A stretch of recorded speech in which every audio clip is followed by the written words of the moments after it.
Gold ಅನ್ನೋದು prices India decide ಮಾಡಲ್ಲ, ಇದು ಗ್ಲೋಬಲ್. ಇದು ಯಾವಾಗ್ಲೂ ಜಾಸ್ತಿ ಆಗಿದ್ದೇ ಇದೆ, ಅಂದ್ರೆ ಸ್ಟ್ರೇಟ್ ಲೈನ್ ಅಲ್ಲಿ ಜಾಸ್ತಿ ಆಗಿದೆ ಅಂತ ಹೇಳ್ತಾ ಇಲ್ಲ ನಾನು, ಅಪ್ ಅಂಡ್ ಡೌನ್ ಆಗಿದೆ. ಬಟ್ ಓವರ್ ಆಲ್ ನೀವು ಒಂದು 5 years 10 years 20 years ತಗೊಂಡ್ರೆ ಓವರ್ ಆಲ್ ಗ್ರೋತೇ ಆಗಿದೆ ಅದು.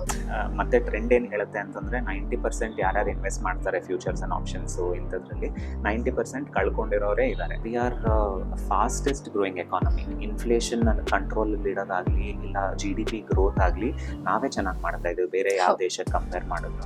ಶಾರ್ಟ್ ಟರ್ಮ್ಗೇನೆ ನನಗೆ ದುಡ್ಡು ರಿಟರ್ನ್ ಬರಬೇಕು, ರಿಟರ್ನ್ ಆನ್ ಇನ್ವೆಸ್ಟ್ಮೆಂಟ್ ಬರಬೇಕು ಅಂದ್ರೆ ತಪ್ಪಾಗುತ್ತೆ. ನಿಮಗೆ 1 ಲಕ್ಷ FD ಅಲ್ಲಿ 7% ಇಂಟ್ರೆಸ್ಟ್ ಆದ್ರೂ ಬರ್ತಿತ್ತು, ಗೋಲ್ಡ್ ಅಲ್ಲಿ ಏನಾದ್ರೂ ಇಂಟ್ರೆಸ್ಟ್ ಬರುತ್ತೆ. ಸರ್ US ಕರೆನ್ಸಿ ಕಮ್ಮಿ ಮಾಡ್ಬಿಟ್ಟು ಅವ್ರ ರಿಸರ್ವ್ ಅಲ್ಲಿ ಗೋಲ್ಡ್ ಜಾಸ್ತಿ ತುಂಬಿಸ್ತಾರೆ.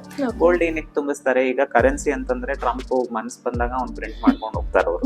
ಬಟ್ ಗೋಲ್ಡ್ ಆತರ ಅಲ್ಲ, it is limited in supply. 90% ಯಾರ್ಯಾರು ಇನ್ವೆಸ್ಟ್ ಮಾಡ್ತಾರೆ ಫ್ಯೂಚರ್ಸ್ ಅಂಡ್ ಆಪ್ಷನ್ಸ್ ಇಂಥದ್ರಲ್ಲಿ 90% ಕಳ್ಕೊಂಡಿರೋರೇ ಇದ್ದಾರೆ. ಸೊ ಫಸ್ಟ್ ಟೈಮ್ ಇನ್ವೆಸ್ಟರ್ಸ್ಗೆ ನೋಡ್ಕೊಂಡು ಇನ್ವೆಸ್ಟ್ ಮಾಡೋದು ಬೆಟರ್. ಈಗ ಸ್ಟಾರ್ಟ್ ಓಪನ್ ಅಪ್ ಆಗಿರೋರ್ಗೆ, ಇವಾಗ ಶೇರ್ ಮೇಲೆ ಇನ್ವೆಸ್ಟ್ ಮಾಡ್ತಿದ್ದೀನಿ ಅನ್ನೋರ್ಗೆ, ಹೊಸದಾಗಿ ಶೇರ್ಗೆ ಎಂಟ್ರಿ ಕೊಡ್ತಿದ್ದೀನಿ ಅನ್ನೋರ್ಗೆ ಯಾವ ಸೆಕ್ಟರ್ ಬೆಸ್ಟ್ ಅಂತ ಅನ್ಸುತ್ತೆ? ಓಕೆ, ನಾನು ಶೇರ್ ಸ್ಪೆಸಿಫಿಕ್ ಆಗಿ ಹೇಳಕ್ಕಾಗಲ್ಲ, ಬಟ್ ಮುಂಚೆ ಹೇಳ್ದಂಗೆ ನಾವು ಸೆಕ್ಟರ್ ಹೆಂಗೆ ಐಡೆಂಟಿಫೈ ಮಾಡೋದು ಅನ್ನೋದು ಒಂದು 2-3 ಪಾಯಿಂಟ್ ನೀವು ನೋಡ್ಕೋಬೇಕು. ಫಸ್ಟ್ ಆಫ್ ಆಲ್, ಯಾವುದೇ ಕಂಪನಿ ಆದ್ರಿ ಯಾವುದೇ ಸ್ಟಾಕ್ ಆಗ್ಲಿ ಅವ್ರ ಬೇಸಿಕ್ ಪ್ರಾಫಿಟ್ ಬರ್ತಾ ಇದೆಯಾ ಇಲ್ವಾ, ಅವ್ರ ಕ್ಯಾಶ್ ಜನರೇಟ್ ಮಾಡ್ತಾ ಇದಾರಾ ಇಲ್ವಾ, ನಾವು ಈ ಫಂಡಮೆಂಟಲ್ಸ್ ಬೇಸಿಕ್ಲಿ ನೋಡ್ಕೋಬೇಕು. ಪಾಯಿಂಟ್ 1. ಪಾಯಿಂಟ್ 2 ಬಂದು ಅವ್ರದ್ದು ಹಿಸ್ಟ್ರಿ ಏನಿದೆ.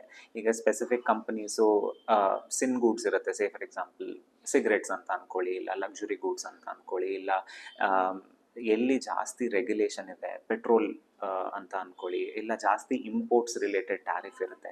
ಸೊ ಈ ಥರ ಸೆಕ್ಟರ್ ಸ್ಪೆಸಿಫಿಕ್ ಇಶ್ಯೂಸು ಚಾಲೆಂಜಸ್ ಸ್ವಲ್ಪ ಇರುತ್ತೆ.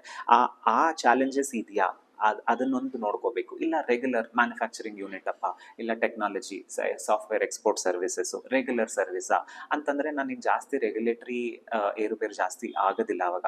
ಸೊ ಅದನ್ನ ನಾನು ನೋಡ್ಕೋಬೇಕು ಯಾವ ಸೆಕ್ಟರ್ ಅಲ್ಲಿ ಇದ್ದೀನಿ. ಫಸ್ಟ್ ಒನ್ ಬಂದು ಬ್ಯಾಲೆನ್ಸ್ ಶೀಟ್ ನೋಡ್ಕೊಳ್ಳಿ ಕರೆಕ್ಟ್ ಆಗಿ, ಪ್ರಾಫಿಟ್ ಕ್ಯಾಶ್ ಫ್ಲೋಸ್ ಕರೆಕ್ಟ್ ಆಗಿದೆಯಾ. ಸೆಕೆಂಡ್ ಬಂದು ಯಾವ ಸೆಕ್ಟರ್, ಅದರ ಅಡ್ವಾಂಟೇಜಸ್ ಏನು, ಡಿಸ್ಅಡ್ವಾಂಟೇಜಸ್ ಏನು. ಥರ್ಡ್ ಬಂದು ಟ್ರೆಂಡ್ಸ್, ಹಿಸ್ಟ್ರಿ ನೋಡ್ಕೊಳ್ಳಿ, ಅವರು ಪ್ರಮೋಟರ್ಸ್ ಹೆಂಗೆ, ಇದೆಲ್ಲ ಮಾಹಿತಿ ಸಿಗುತ್ತೆ ನಮಗೆ ಪಬ್ಲಿಕ್ ಡೊಮೇನ್ ಅಲ್ಲಿ. ಸ್ವಲ್ಪ ನ್ಯೂಸ್ ಫಾಲೋ ಮಾಡಬೇಕು. ಆ್ಯಂಡ್ ನಮ್ಮ ಗೋಲ್ ಏನು, ನಾನು ಲಾಂಗ್ ಟರ್ಮ್ ಇನ್ವೆಸ್ಟರಾ, ಶಾರ್ಟ್ ಟರ್ಮ್ ಇನ್ವೆಸ್ಟರಾ, ಇಲ್ಲ ನನಗೆ ಡಿವಿಡೆಂಡ್ಗೋಸ್ಕರ ನಾನು ಇನ್ವೆಸ್ಟ್ ಮಾಡ್ತಾ ಇದ್ದೀನಾ, ಇಲ್ಲ ಕ್ಯಾಪಿಟಲ್ ಅಪ್ರಿಸಿಯೇಷನ್ಗೋಸ್ಕರ ನಾನು ಇನ್ವೆಸ್ಟ್ ಮಾಡ್ತಾ ಇದ್ದೀನಾ, ಇಂಥದ್ದೊಂದು ಕ್ಲಾರಿಟಿ ಇರಬೇಕು ನಮ್ಮ ಮೈಂಡಿಗೆ ಫಾರ್ ಫಸ್ಟ್ ಟೈಮ್ ಇನ್ವೆಸ್ಟ್ ಮಾಡೋರಿಗೆ.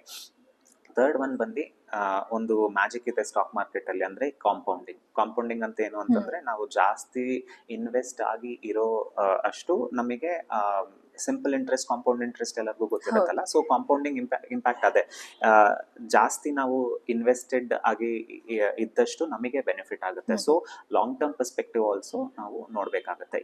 ಈ ಫಸ್ಟ್ 3 ಆಸ್ಪೆಕ್ಟ್ಸ್ ಅಲ್ಲೂ ನಮಗೆ ಎಲ್ಲ ಕಂಫರ್ಟ್ ಬಂದಿದೆ ಅಂತಂದ್ರೆ ಲಾಂಗ್ ಟರ್ಮ್ನು ಆ್ಯಡ್ ಆದ್ರೆ ಈ 4 ಪಾಯಿಂಟ್ಸ್ ನೋಡ್ಕೊಂಡು ಫಸ್ಟ್ ಟೈಮ್ ಇನ್ವೆಸ್ಟರ್ಸ್ ಸ್ವಲ್ಪ ನೋಡ್ಕೋಬಹುದು. ಈಗ ಏನು ಅಮೌಂಟ್ ಏನು ಇಶ್ಯೂ ಇಲ್ಲ, 100 ರೂಪೀಸ್ 500 ರೂಪೀಸ್ ಸ್ಮಾಲ್ ಅಮೌಂಟ್ಸ್ ಇಂದಾನು ನಾವು ಸ್ಟಾಕ್ ಮಾರ್ಕೆಟ್ ಅಲ್ಲೇ ಅಲ್ಲ, ಈಗ ಗೋಲ್ಡ್ ಇನ್ವೆಸ್ಟ್ಮೆಂಟ್ ಸಹ ವೆರಿ ಸ್ಮಾಲ್ ಅಮೌಂಟ್ ಇಂದಾನು ಶುರು ಮಾಡ್ಕೋಬಹುದು ಆನ್ಲೈನ್.